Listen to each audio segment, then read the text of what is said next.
Lovely to be here this morning. Greetings from the Shenandoah Valley of Virginia, which is the most drought-prone state east of Mississippi. And we share your concern about rainfall in a whole lot of years. It's a great privilege to be able to talk to you this morning honestly about how good the outlook is for the beef industry for Texas. And not always have I been able to be this cheerful. But this morning I'm going to predict 40 years ahead with an outlook that you may not believe.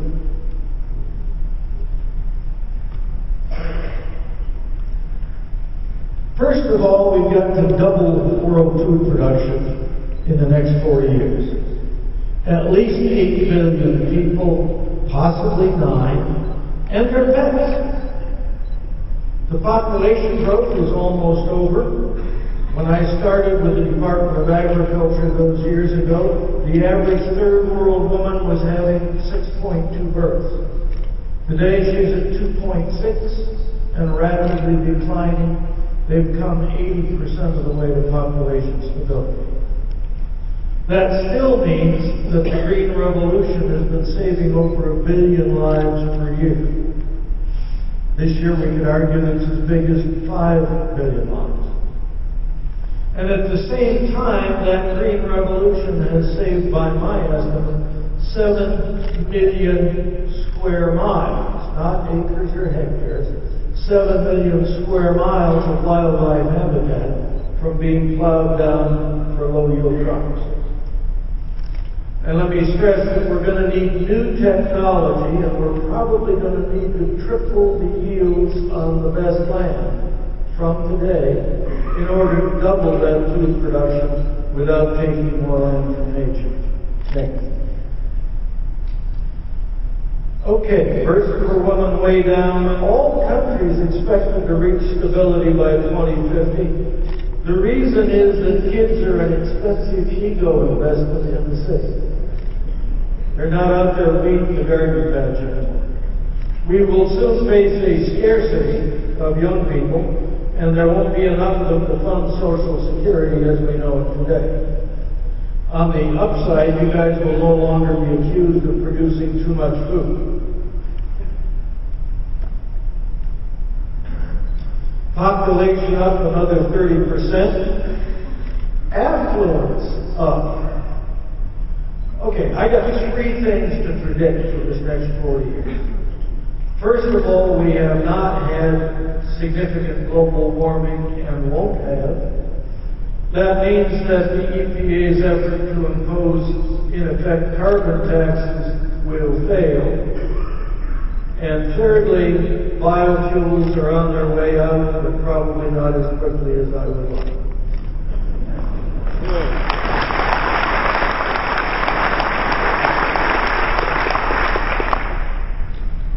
We could not have 7 billion affluent people in a world of carbon taxes. We could not have 7 billion affluent people in a world that depends on erratic solar and wind power and gives up the energy in our centuries worth of coal and oil and shale gas and other energy products. And it's just so nice to be able to say this whole sham is going to fall over.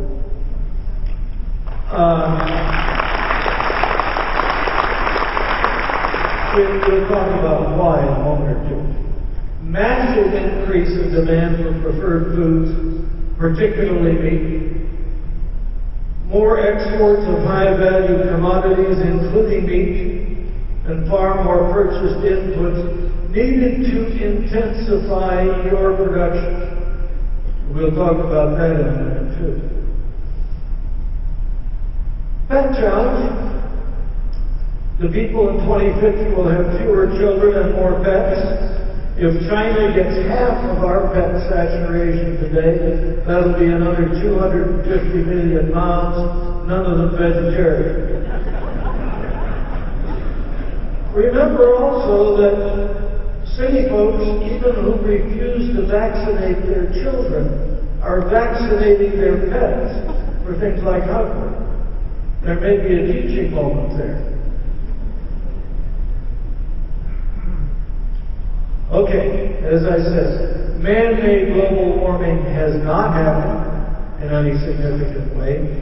0.2 of a degree Celsius over 70 years from 1940 to 1998. 0.2.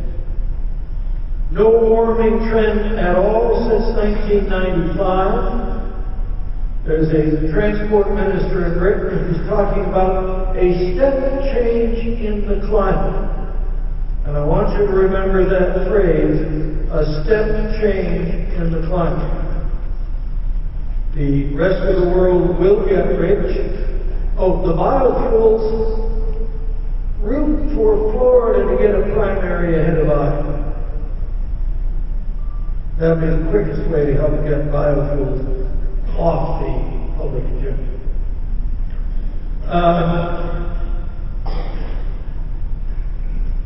Okay, wealth creates the biggest farm sales opportunity, obviously. Key markets, China, 1.3 billion people. India, 1.3 billion. Egypt, 80 million. Bangladesh, economic growth hasn't even started there yet, but 160 million consumers. Nigeria, 154 million. They've got oil money, but they've also got massive drought. Problems everywhere. Key competitors, and you know about these, Brazil and Argentina. Brazil has the last big chunk of good land. The last chunk of prime farmland that we know of, 14 million hectares of pasture with no crop constraints. And I expect you'll see them put their cattle in feedlots and plant that land to crops as the next 10, 20 years goes by. Argentina's like Brazil, except the government steals more aggressively. My major point here is that we need to value the existing cropland more and raise the yields on it, cropland and grassland, and raise the yields on what we have, not what nature still needs. Intensify. That's the key word, intensify. You guys think you're more intensive now. The rotational grazing is great. You're going to have to do better.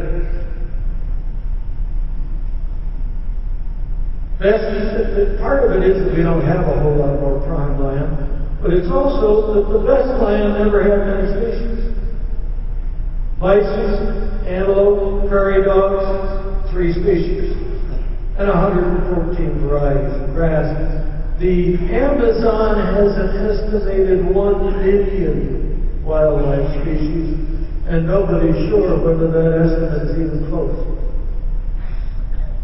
So let's be careful not to destroy the wildlife in the warm, wet places that ought to be protected.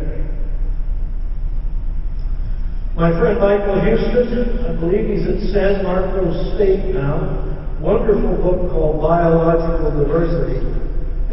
He's making the point that 3/4 of the biodiversity is in the warm, wet land, and that pesticides are as important to protect wildlife as they are to feed people. We have to protect the high yields from the insects, the fungus, the bacteria, the diseases that are always present in nature's competitive arena. I think it's significant. My friend Norman Borlaug in 2002, at the National Press Club, said growing more per acre leaves more land for nature. We had exactly 1 press representative at that press conference. It'll be a tough job, we'll talk about that too. Latest information, Stanford University last summer came out with a new study. They disagreed with my estimate of 7 million square miles of wildlife saved. They said it was only 6.6. The land area of Russia instead of the land area of South America. I I take that as vindication. But they went further and they asked how much soil carbon wasn't gassed off because we didn't plow that extra land. And their answer was, remember this is nitrous oxide, which is a very virulent greenhouse gas, equals 1/3 of all the world's industrial emissions since 1850. Ladies and gentlemen, that means several things. It means, first of all, agriculture is vindicated for the high-yield strategy it has used in terms of feeding people all over the world. Yeah, we've still got 800 million or so that aren't well-fed, but without the high yields, we would have lost 5 million. Secondly, we have saved more wildlife habitat for nature than any other activity in the history of the world. And thirdly, if you are worried about man-made global warming, then the best thing you can do to avoid more greenhouse gases in the atmosphere is not to plow more land, whether it be for biofuels or anything else. Use research to get those yields up. Use good management to get those yields up. Don't plow.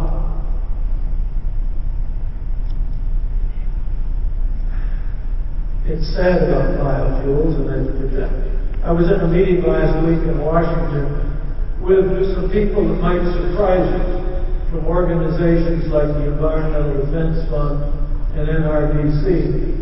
They were asking people like me for help in getting biofuels back in the box. They are embarrassed. And it was a former presidential speechwriter in that meeting who said, well, we need to get Florida a primary ahead of the Iowa caucuses. They drive up food prices.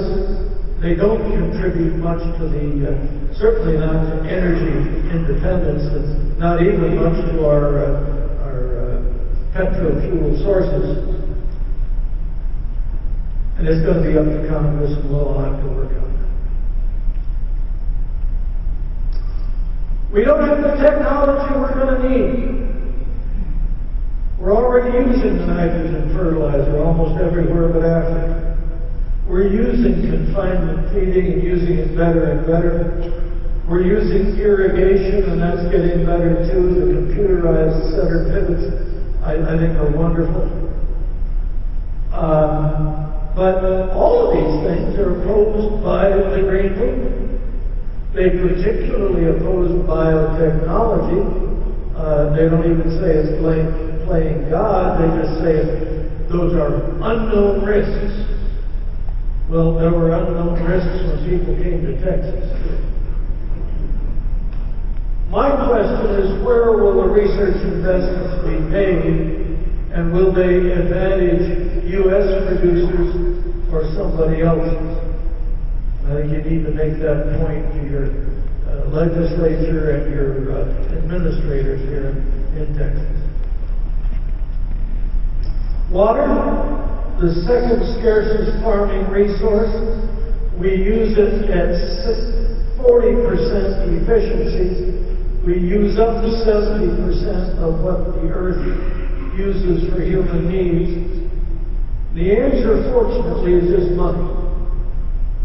And if global demand for food does double, it's going to generate prices that will allow you to afford water-saving technologies, and I have no doubt that we'll use them. I think the Stanford study should make the point that farms and ranches are more important than Delta smelt in keeping this world sustainable on a broad gauge of issues.